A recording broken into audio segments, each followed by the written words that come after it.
কোরআনের একটি আয়াত 7 বার পড়ুন, দুনিয়া ও আখিরাতের সকল প্রয়োজন আল্লাহ তাআলা মিটিয়ে দিবেন। যে ব্যক্তি এই আয়াতটা 7 বার পড়বে, আল্লাহ পাক রব্বুল আলামিন তার সকল অভাব দূর করবেন।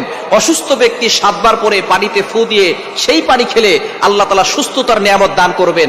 7 বার পড়লে পেরেশানি থেকে আল্লাহ পাক রব্বুল আলামিন মুক্তির ব্যবস্থা করবেন, অভাব দূর করবেন, বিপদ দূর করবেন।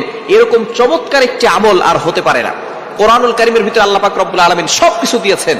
এই কোরআনুল কারীম হচ্ছে মুমিনদের জন্য শিফা স্বরূপ, রহমত স্বরূপ আল্লাহ পাক রব্বুল আলামিন নাজিল করেছেন।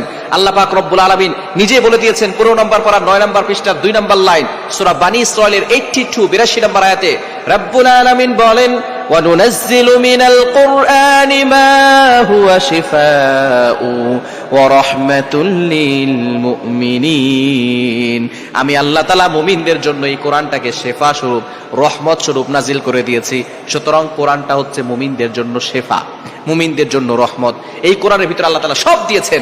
একটি আয়াত যদি আপনি এমন ভাবে পড়তে পারেন, ইয়াকিনের সাথে, বিশ্বাসের সাথে যদি আপনি আমল করতে পারেন, 7 বার পরে যদি আপনার ব্যথা জায়গায় আপনি হাত দিয়ে এখানে হাত রেখে, আপনার ধরেন বাম হাতে এখানে ব্যথা, এখানে যদি আপনি হাত রেখে 7 বার পরে আয়াতটি পড়ে ফু দেন, আল্লাহ পাক রব্বুল আলামিন আপনার ব্যথা দূর করে দিবেন। ইয়াকিনের সাথে আমল করতে হবে, আল্লাহর ইবাদত করবেন, ইয়াকিনের সাথে আমল করবেন, দেখবেন আল্লাহ তাআলা অবশ্যই এই আয়াত দ্বারা আপনাকে ফায়দা দিবেন।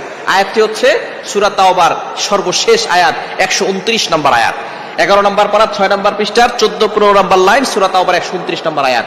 হাসবিয়াল্লাহু লা ইলাহা ইল্লাহু আলাইহি তাওয়াক্কালতু ওয়া হুয়া রাব্বুল আরশিল আযীম।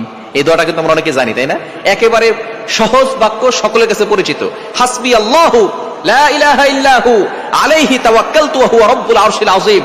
আল্লাহর কাছে পড়ে বেশি বেশি করে দোয়া করবেন, দেখবেন আল্লাহ তাআলা আপনার সকল চাওয়া পাওয়াগুলো কবুল করে নেবেন।